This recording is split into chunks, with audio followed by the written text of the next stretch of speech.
Директорот на Општа болница со проширена дејност Кочани, доктор Александар Серафимов, информира дека состојбата со коронавирусот во Кочани е стабилна, односно во споредба со викендот се намалува бројот на хоспитализирани пациенти.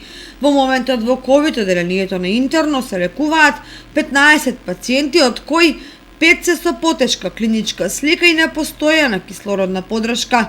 Бројот на активни случаи достигнува 200, но голем процент од заразените се со полесни симптоми и без компликации.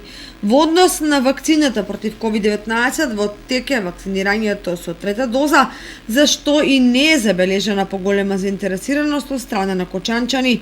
Трета доза досега примиле само здравствените работници и дел од повозрастните граѓани кои претходно биле известени и добиле покана преку SMS порака.